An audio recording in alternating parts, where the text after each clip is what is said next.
So welcome everybody to the presentation on choosing your schools. Let me just see if I can put this up in a way here. Ooh, or not. Um, we are going to have this in sort of this mode while I'm recording, because I am going to go to a bunch of different websites, and so I'm going to just go back and forth to Google.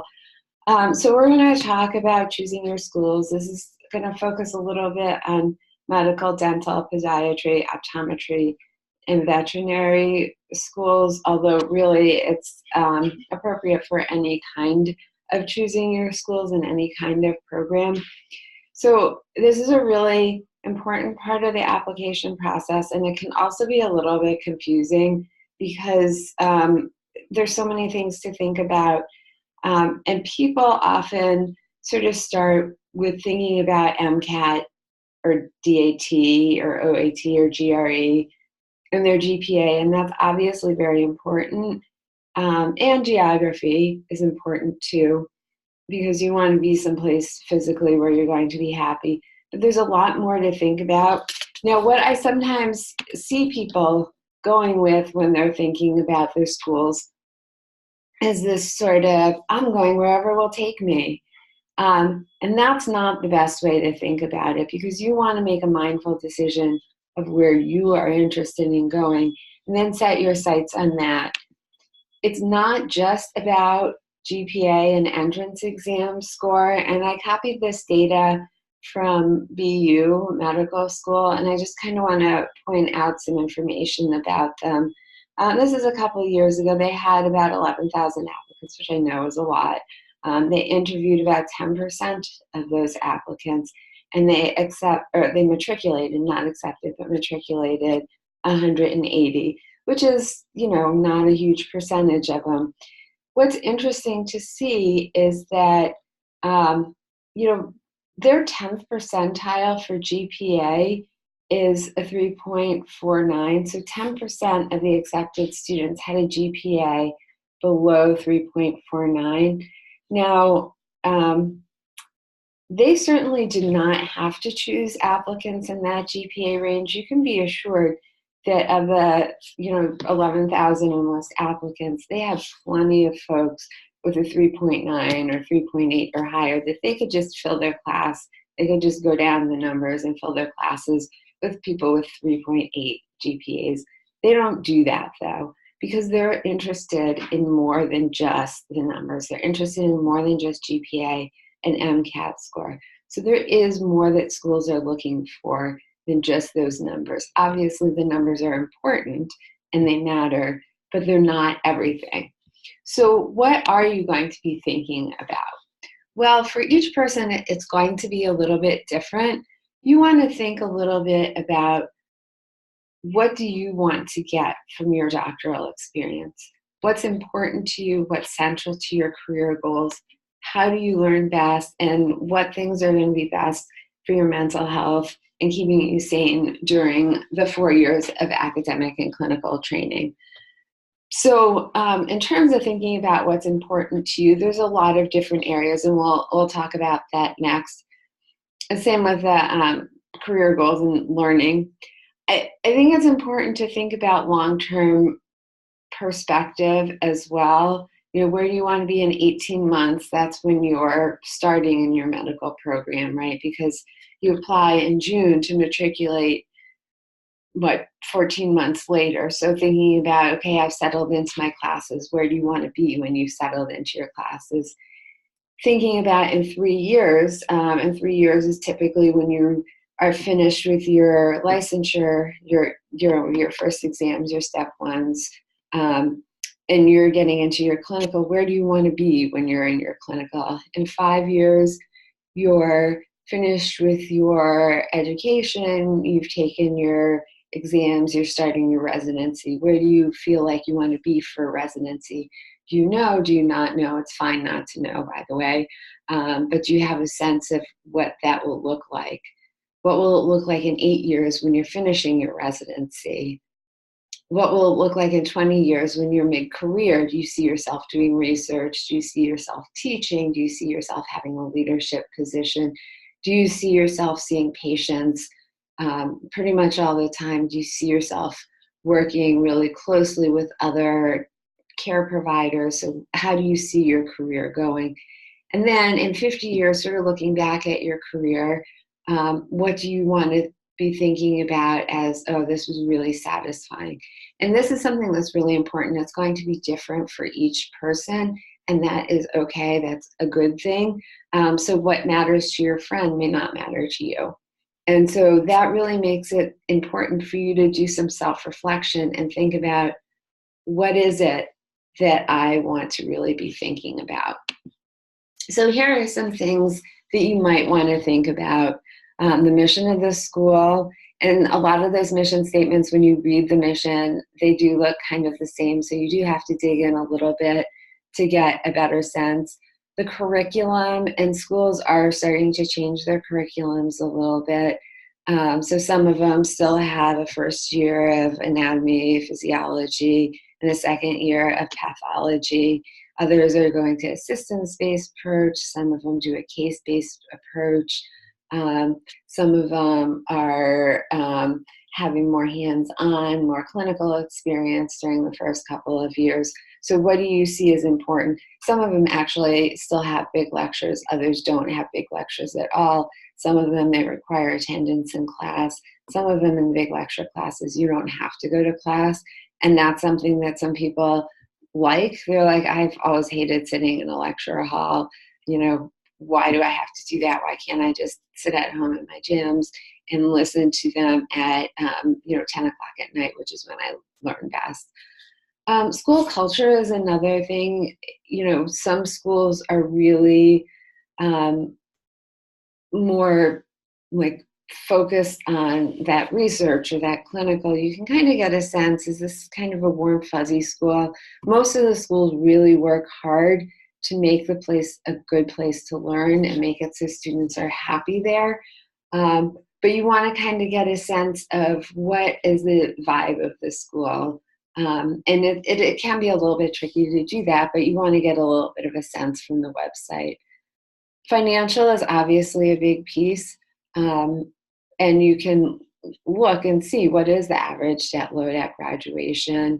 Do they have scholarships? And sometimes you can tell and sometimes you can't.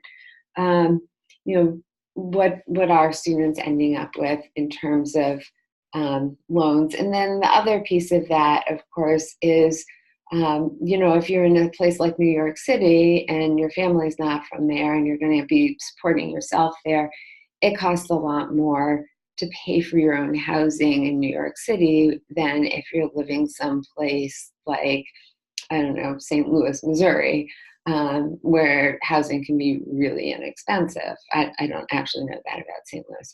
But, some schools are located in more expensive areas. And so you do have to factor that into the cost. In terms of affiliated hospitals, where you'll be training may matter to you. Some people really want to train in a hospital with a tier 1 trauma unit, where there are big residency programs. Some people really want to be in a community hospital because they see themselves working in community medicine. Some people want a medical school with one main hospital where they're just going to be training in that hospital. They get a feel for that hospital. Other people want to be all over the place.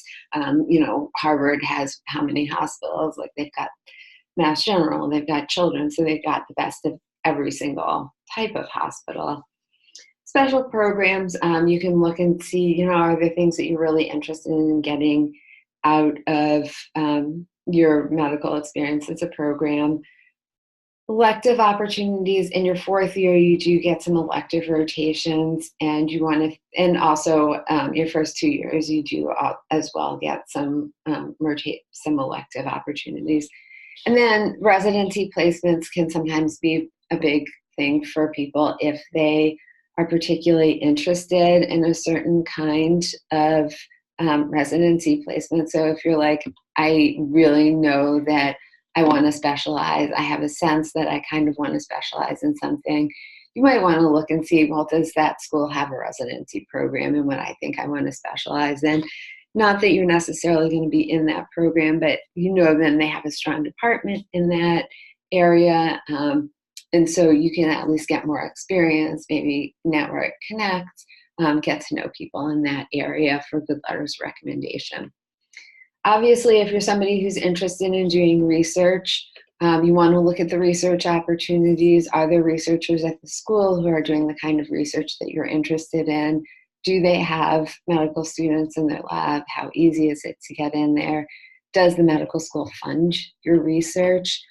Is there money for that? Is research required? Is it not required? If you're somebody who's like, I understand the importance of research, but it's not really what I'm about. I don't want to do research as a part of my medical experience. I'm really about the patients. You want to see, is research required? Do I want to do research, or do I want to look for a school where research isn't required? Patient contact. When do you first get patient contact? How much do you get then? What kind of patient contact? And then obviously there's the geography. Is it close to your family and your loved ones? Will you have a support network? Is it in a city? Is it not in a city? What part of the city? So we're going to dig deeper into some of these different areas now. In terms of geography, I strongly urge you to consider your own state school. States are going to give preference to their own residents. And so you definitely want to consider your state school. Number one, they're less expensive if you're in state. And number two, they're going to give preference to their own state residents in accepting students. So your odds of getting accepted are much better. Applying to your state school does not mean you have to go there if you get in someplace else. But if the only reason to not apply to your state school is if you're like, there's absolutely no way I would go there. But if you're weighing the odds of go to my state school versus not go to medical school this year, and you're like, I'd prefer my state school, then apply there. Beyond your own state school, mostly look at private schools because they're going to be the ones that are giving equal odds to everyone. If you are looking at state schools where you're out of state, really look at the numbers to see, do they accept out-of-state students? And next slide, we'll look at where to start doing that research. For some states, like for example, Vermont, they take a ton of out-of-state because they don't have a huge population. So they are taking a lot of out-of-state students. Whereas for other state schools like UMass, they only take 25 out-of-state students. And so your odds there are not as good. Washington is another one. They have an amazing program. But if you're not from Washington or the compact states like Alaska and Wyoming, it's really hard to get into University of Washington. I think they take like 5% out of state. So it's not that it's impossible, but it is really hard. So if you're out of state from Washington and out of the compact states, you have to realize if I'm applying to this school, it's really competitive. So you don't want to have a ton of out-of-state schools. If there's of state schools that you're out of state, if there's one that you're like, I just really want to apply here, totally fine, definitely go for it. But if you're not from California, for example, don't apply to all the California schools. Choose one, maybe two, that you're interested in applying for. It's okay to apply to those state schools if you're not in state, but make sure you have a genuine reason for applying there.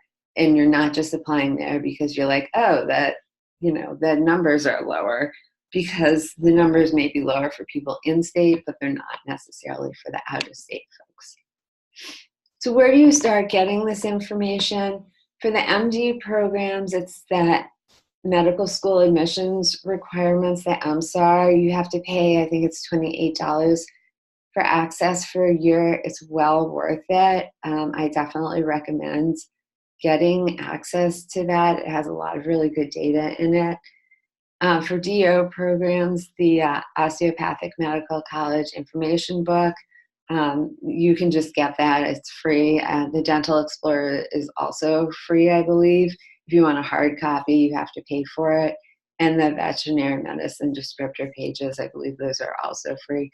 The MSAR actually gives you the most information, the most detailed information. So I guess that's why you have to pay for it. But definitely look at the schools on there.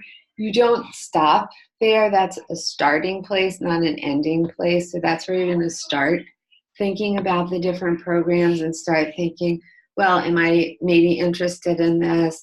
And are my numbers anywhere in the range of this? Other things to think about. So thinking about mission, and I've just put a few different schools here just to kind of give a sense of, what is the mission and how are different schools, how do they have different missions? So for example, if we look at Harvard's mission, and this is actually not their mission statement, this is the About Us section. So let's just pull up Harvard here. So if you look at the About Harvard Medical School, since the school was established in 1782, faculty members have improved the human health by innovating in their role as physicians, mentors, and scholars. So you can kind of get a sense by reading through here. They have a little video here, but they talk about what's important and what's central to Harvard. Harvard is excelled in research, paradigm shifting discoveries.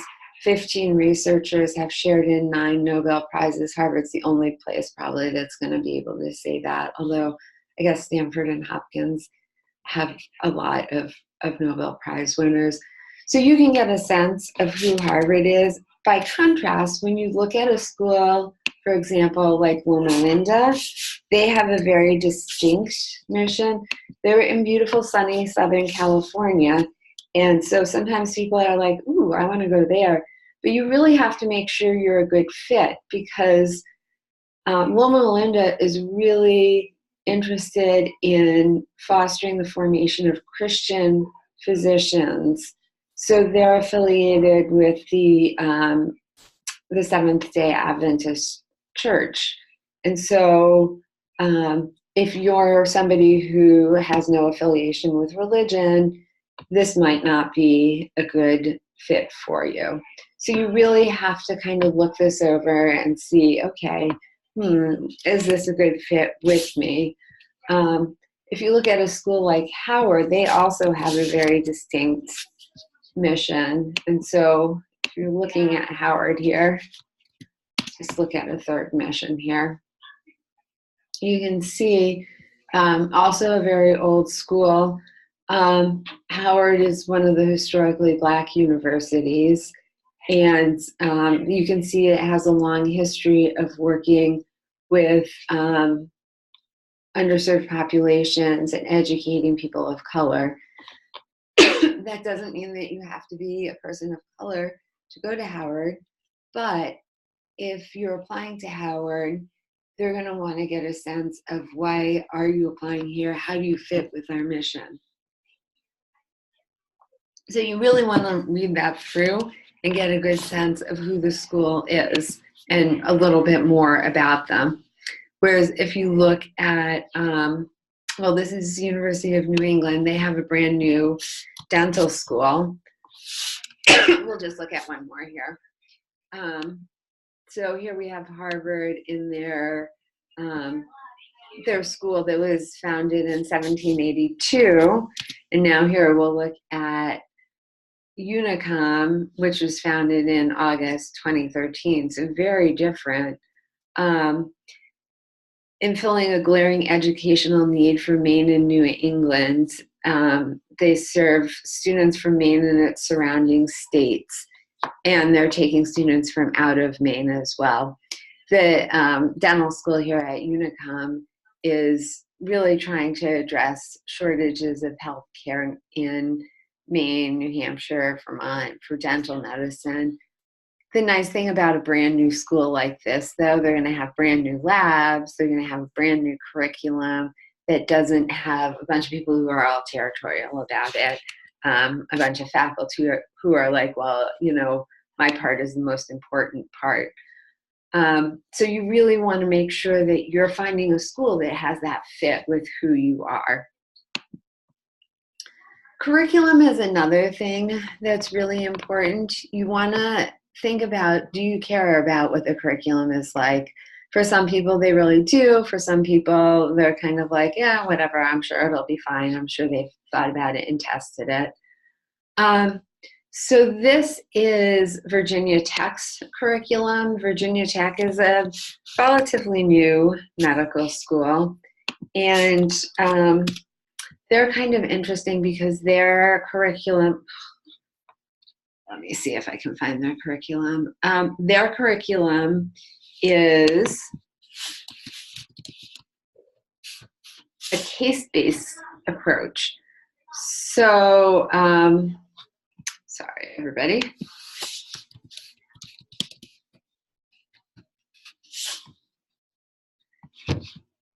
So their curriculum is actually a case-based approach to medical training. Here it is, a new model for medical education. So it's a dynamic patient-centered curriculum. It's kind of cool. They do their curriculum much like a business school does with a case method. So you read a patient case, and you learn all about the anatomy and the pathology, and you learn about the different organ systems. And then at the end of the week, they have either the patient or the physician come in and talk about the case. So you're learning about all of medicine through different medical cases, which for some people, that's a really cool way to do it. Other people might think that's a little too outside of the box for me, and I'm not really sure that that's the way that I'm interested in learning. So you do want to just kind of look through different curriculums and get a sense. Rochester also has kind of a cool program. They're a little bit more of a, I want to say, liberal arts-based curriculum. The double helix curriculum. And so they have a program that highlights academic medicine, rural medicine, research administration, and community advocacy. And everybody gets iPads, a lot of problem-based learning. So, they have kind of an interesting and unique direction, and their program, if you look in the Why Choose Rochester, they look at the biosocial model, the liberal arts school of medicine, and they are a little bit more arts and science focused, which for some folks here at Wellesley, where we're pretty arts, we're pretty liberal arts, might be a good fit. Again, sorry. Some people might be interested in a dual degree, so I'm not going to open each one of these tabs just because I think it'll take a little bit too much time, but I will send this presentation so you can open them yourself. There are a lot of dual degree programs out there. So there are MD, PhD programs, there are MD, MPH, there's MD, MBA, MD, MS programs. So what I have here is University of Miami. They have an MS, MD, MS in genomic medicine, which is an interesting field that's coming out. Tufts has a really interesting MD, MA in international relations. So if you're somebody who's interested in public service, in doing something like, being in the Foreign Service, for example, and you want that medical training, that's a good fit. This also, I have here, Hopkins, they have an MD, PhD. There are a lot of MD, PhD programs out there, obviously. And with the MD, PhD programs, you really have to look at that PhD piece as well, because you really want to know what kind of research experience you'll be getting, and you have to find the research mentor that matches your interests. That's something that's really very important as a part of that PhD. And if you are somebody thinking about MD, PhD, definitely a good idea to come and chat. Residency placements, that may be something that is important to you. Where do people wind up matching for their residencies? And when you start looking at residency placements, a lot of the time you'll see, oh, people are placing near where they went to school. So this is UCLA's match list. And you'll see that a lot of people are placing in UCLA. Some of that is based on their interest, right? They want to stay where they trained. So, you know, don't feel like, okay, I would wind up having to stay there. But it is kind of interesting to look at this, like, do people stay in where they did their education? And you can see here at UCLA, no, people are going to Washington, New York,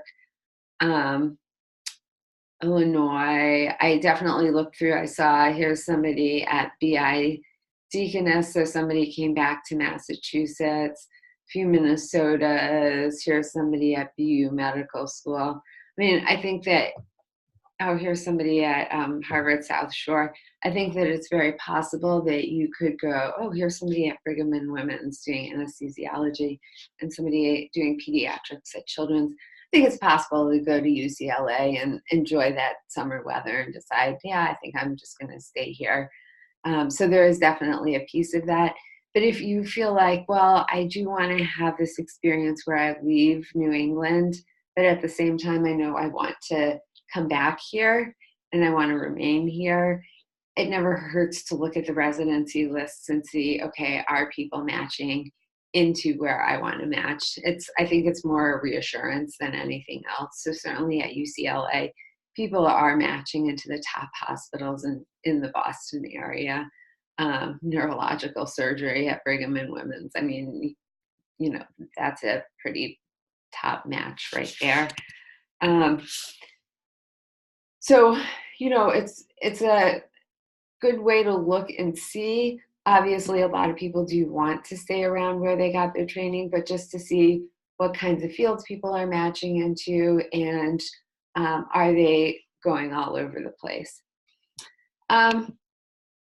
In terms of debt load, you know, you do want to get a sense of how much does it cost. I mean, obviously now NYU is the least expensive, although you are still living in New York City and they're paying for tuition, but not housing or books or any of the other fees. So you still do wind up having to pay money. There's a new medical school that's opening up, not this coming fall, but the fall when you're starting. Kaiser Permanente has a new medical school, and that will also be in sunny Southern California. They are giving full scholarships for the first 5 years. So that will, I think, also be a really popular option. They will only be accepting like 48 students. So it's going to be a very small school, very small program, definitely worth looking into. But you can kind of get a sense, like Uniformed Services University, who is coming on campus, they're obviously the least expensive model because they pay you to attend. A state school is going to look something more like this in terms of debt load, whereas if you go to a private medical school like Chicago Med or Tufts, you're going to wind up owing a lot more money at graduation. So that's something that you definitely do want to look at. And really now it's the end of February. Now is not a bad time to start doing a little bit of research on scholarships and aid. And you can look at the last newsletter that I sent for more info on that. So special programs, there may be things that you're really interested in terms of your career, and you may want to kind of think about what schools are going to offer me that opportunity and doing some looking into that. So for example, Tufts University has the Maine track, and if you're somebody who is from Maine, you might be interested in that for the Maine track. You spend the first 2 years at Tufts in Boston, and then the second 2 years you do your training up in Maine Medical Center. And I believe that they give you some scholarship aid if you do that program, because they do want to get more practitioners up in Maine. So it's designed to encourage people to practice in Maine. And I believe they give people who are from Maine or have strong ties to Maine preference for that program. So it's definitely something to consider if you're from the Maine area and you're interested in practicing there. Tufts also has a free clinic that you can volunteer at. And there are a lot of medical schools that do have free clinics. This one is in obviously the Boston area. And basically it's one of the older free clinics, and they serve a lot of people who are either undocumented or disenfranchised or who don't have health insurance. And, you know, in Massachusetts, it's the law that you have to have health insurance. So it's basically people who are living on sort of the fringes of our society who aren't following that law. So it's a very vulnerable population that they're working with. You don't need an appointment, people just stop in, and it's a really good opportunity to work with underserved populations. So there are a number of schools that do have free clinics. Jefferson's really got a really interesting refugee health program, for example. It's a little bit different. So special programs like that, like, oh, I'm really interested in refugee medicine. Well, this is the place, if that's something that you're interested in, you know, you might want to give Jefferson a look over because they've got a really great program. And now, of course, they've moved the link, I think.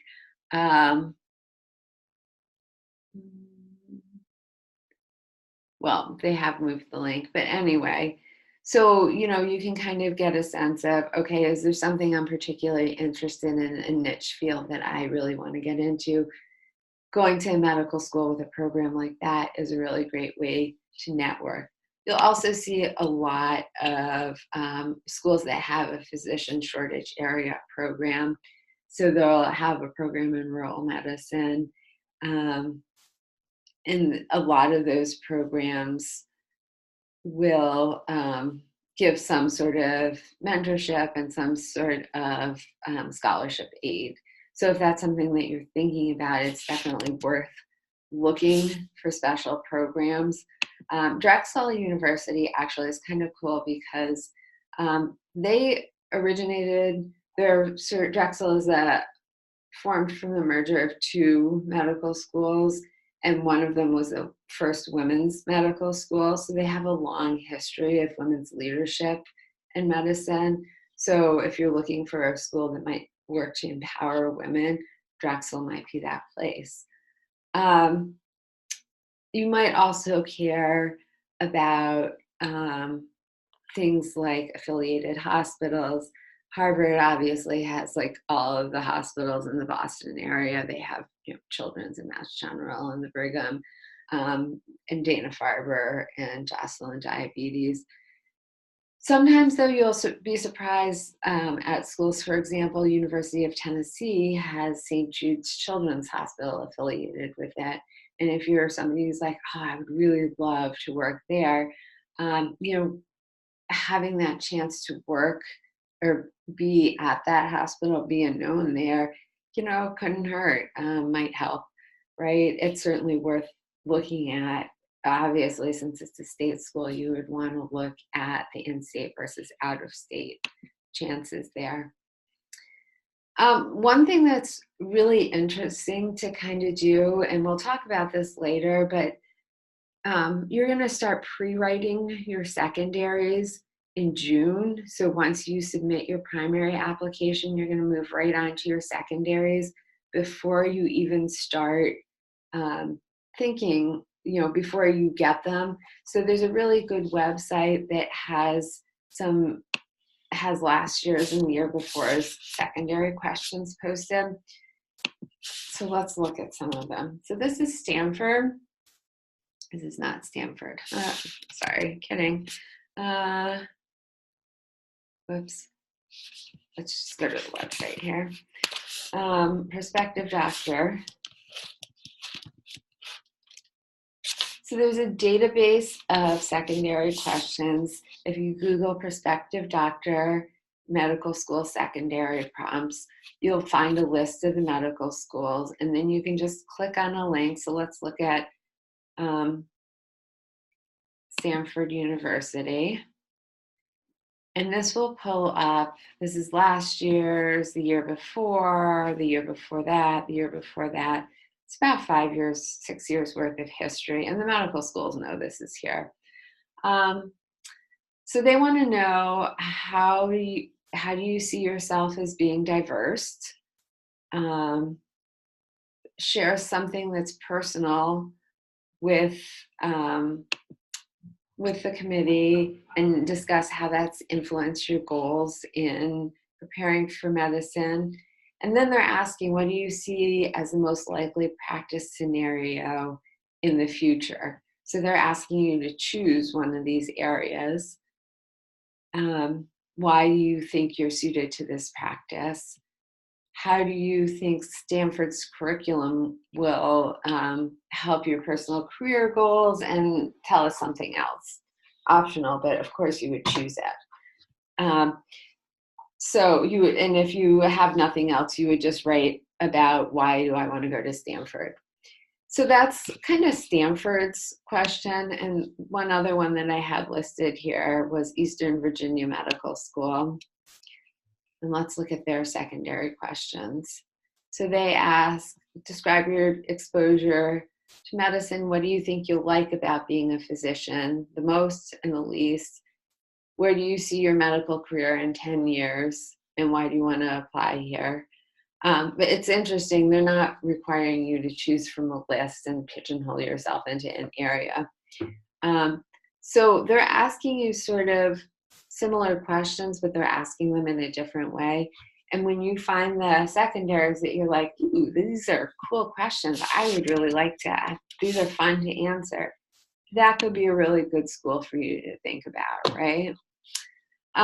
Some people are really interested in having some global experience during their medical school. And there are a lot of schools that have really cool opportunities abroad. And so if you're somebody who's thinking, wow, I'd really like to get some global health opportunities, for a lot of the schools this summer between the first and the second year, you can get some global experience. You may also be able to do a global elective in your fourth year. And so that's something to research as well. And then research opportunities and patient contact are really important as well. And so you want to think, where in the spectrum do you want to be with those? Sometimes people really want to do research and they're not sure if they want to do MD, PhD, or if they want to do sort of a research heavy medical program, just an MD program. There are a lot of programs like Stanford and Pitt that have a really heavy focus on research just in their MD program. So you may want to look at some of those programs if you really love research and think about, well, would that be a fit instead of an MD, PhD? Stanford, if you look at their research page, let's just look at that. Oops.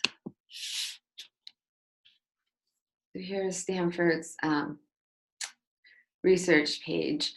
They have a lot of information here on their research, faculty research, and a bunch of information about different kinds of research that you can be involved with. So they have a ton of research in here and tons of things that you can sort of be a part of. There are other schools like Pitt has a really interesting program where you can graduate in 5 years. And actually a lot of schools do have this kind of program where you graduate, sorry. So I'll fix the link. So they have a program where you graduate in 5 years and they support your research. So between your second and third year, you do a research year. And then there are programs like Duke. Duke has an accelerated program. So in the first year, rather than have 2 years of didactic, your first year you're in the classroom, you get out into the clinic in the second year, so you're doing your rotations in the second year. The third year you have a protected research year, and then the fourth year you're doing your electives. So you're doing a research year in the whole medical education. It's pretty intense, but it gives you the opportunity to have more research experience. There's programs like Cleveland Clinic. Cleveland Clinic is a really small program. They only take 32 students a year. It's fully funded, 5 years. Everybody does research between their second and third year. So it's not an MD, PhD, but it has a heavy focus on research. University of Chicago, they're a 4-year program, but everybody's required to do research, and they fund your research. So they're really supporting your research and supporting you. So, if you're somebody who's interested in research, there's definitely a lot of opportunity to be involved in research as a medical student without doing an MD, PhD. And you do kind of want to balance out that, MD, PhDs are usually fully funded. So you're being supported financially as you do it. An MD, PhD usually takes 7, 8, 9 years. So you're spending 3 or 4 years in the research piece. So you kind of have to think about, well, that's 3 or 4 years that you're not working.